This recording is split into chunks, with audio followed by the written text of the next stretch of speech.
জয় শ্ৰীৰাম বন্ধুসকল, হৰ হৰ মহাদেৱ। আৰু মই যোৱা 22 তাৰিখে এই যে ৰঙা পতাকাখন দেখিছে তাৰ পৰা যাত্ৰা সমাপ্ত কৰিছিলো। আকৌ মই আজি ইয়াৰ পৰা যাত্ৰা আৰম্ভ কৰিব ওলাইছো। আৰু প্ৰায় মাজত আপোনাৰ 4-5 দিন গেপ হোৱাৰ পিছত আকৌ আৰম্ভ কৰিছো। আকৌ আৰম্ভ কৰিব ওলাইছো, কিয়নো আপোনাৰ এই 4-5 দিন আপোনাৰ মন্দিৰৰ দুৱাৰ বন্ধ আছিলে অম্বুবাচী মেলাৰ কাৰণে।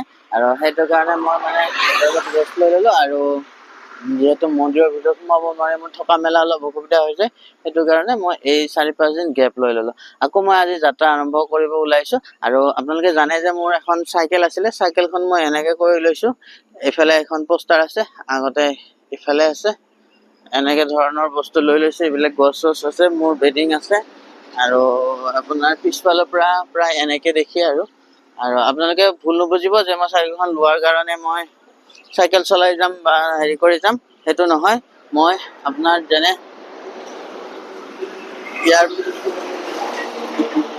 ইয়াৰ পৰা 20 মিটাৰ আগবাঢ়ি গলো, বাঢ়ি যায় আকৌ মই বেগ আহি এইখন আকৌ লৈ যাব লাগিব, কিয়নো মোৰ লগত কোনো মানুহ নাই। সেইটো কাৰণে মই আকৌ বেগ আহি কিনে লৈ যাব লগা হৈ আছে।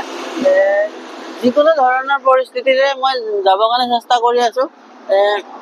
আপোনালোকে যদি কিবা হেৰি হয়, যিকোনো ধৰণৰ বেয়া পৰিস্থিতিৰ মাজেৰে হলেও মই যাবৰ কাৰণে চেষ্টা কৰি আছো। এই ভিডিঅ'বোৰ চাই থাকিব। জয় শ্ৰীৰাম।